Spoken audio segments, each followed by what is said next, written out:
This is Scott Becker with the Becker Private Equity Podcast. And today's discussion is less is more and recovery is critical. So, one of the things that people learn over the course of their careers, their sports, whatever they do, is that if you want to perform at the highest level, there's two different schools of thought. There's one school of thought that says you grind through everything and you work 24/7 and you make it happen through just over sort of working extremely hard and pushing yourself and so forth.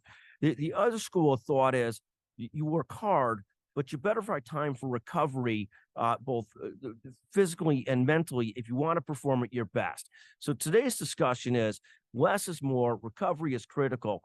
What my advice is that somehow or another, whether you're a young employee that works at a place that works extremely hard, you have to find ways to not be working 24/7. You got to find ways to take a day off during the weekend. You got to find ways to have a sane life to take care of your physical and mental health. Because in the long run, they might get a lot out of you for 2 to 3 years, but you can't thrive in the long run if you don't get that recovering that you need as well.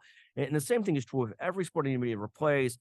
Every great writer on sports or thinker on sports talks about the concept that if you're going to run marathons, you better have recovery days.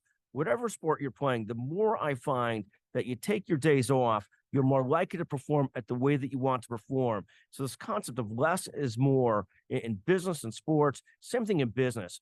iPhone's done this wonderful job, Apple, not having 50 different phones. They've got one model of phone, a couple different models of that phone, and they just keep on improving upon that versus what some of the other phone companies said, which was built 30 different models and then, of course, never succeeded with. With iPhone, this is the latest model. You can get the Plus, the other one, whatever. But it's certainly another example of less is more and not trying to be all things to all people. It's the same thing with recovery, same thing with sports, business, and everything else. Less is more. Recovery is critical.